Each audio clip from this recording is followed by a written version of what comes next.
All right, the Action Bible, chapter 37. The complaining begins. From the Red Sea, the Israelites march across the desert, but after days of travel, they forget what God has done for them, and they begin to complain. I'm thirsty. 3 days and no water in sight. At last, they find a spring, but it's bitter. We can't drink this. We'll all die of thirst. The people complain to Moses while he is sitting as a judge. Moses prays to God for help, and God points out a nearby branch. Moses throws it into the spring. Now taste the water and know the power of God. It's clean now. God has saved us again. Now I know God is guiding Moses.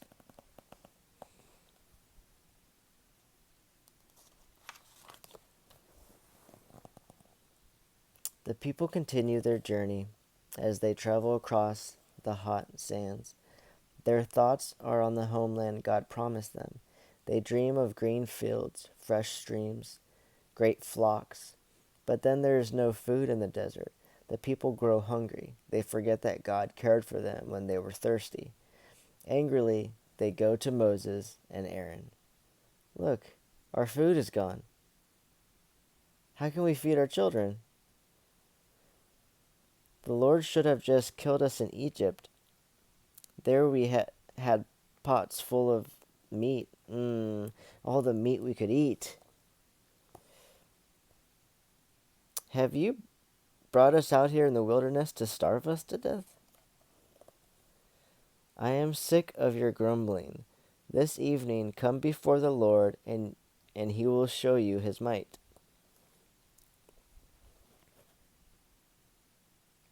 Here is God's word. You will have meat in the twilight and bread at the dawn. Eat, be filled, and know that I am the Lord. That evening, great flocks of quail drop into the camp. Birds, thousands of them.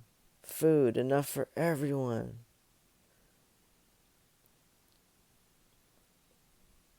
Moses was right. God sent the quail to feed us. God is leading us.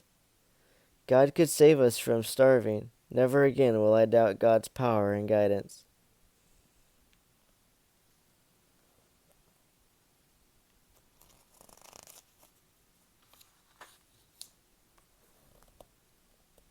Early the next morning, the people are surprised to find a strange whitish covering on the ground. What is it? It looks like frost. What is it? It's food that God has sent you. Call it manna, whatever it is. God is so good to us. Gather what you need just for today. How can I be sure there will be more tomorrow? I'm going to collect as much as I can. See, I'll put this extra aside for tomorrow.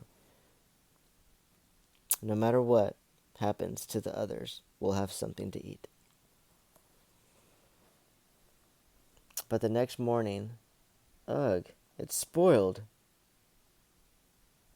Moses warned us we have to have faith that God will take care of us.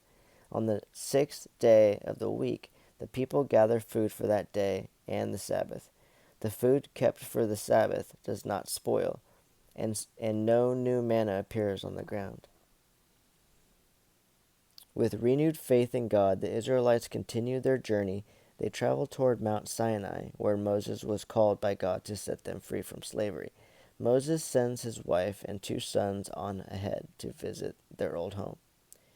Tell your father Jethro what God has done for our people. Farther on, while the Israelites camp in a peaceful valley, fierce tribesmen watch from the hills. This will be easy, a surprise attack, and the camp is ours.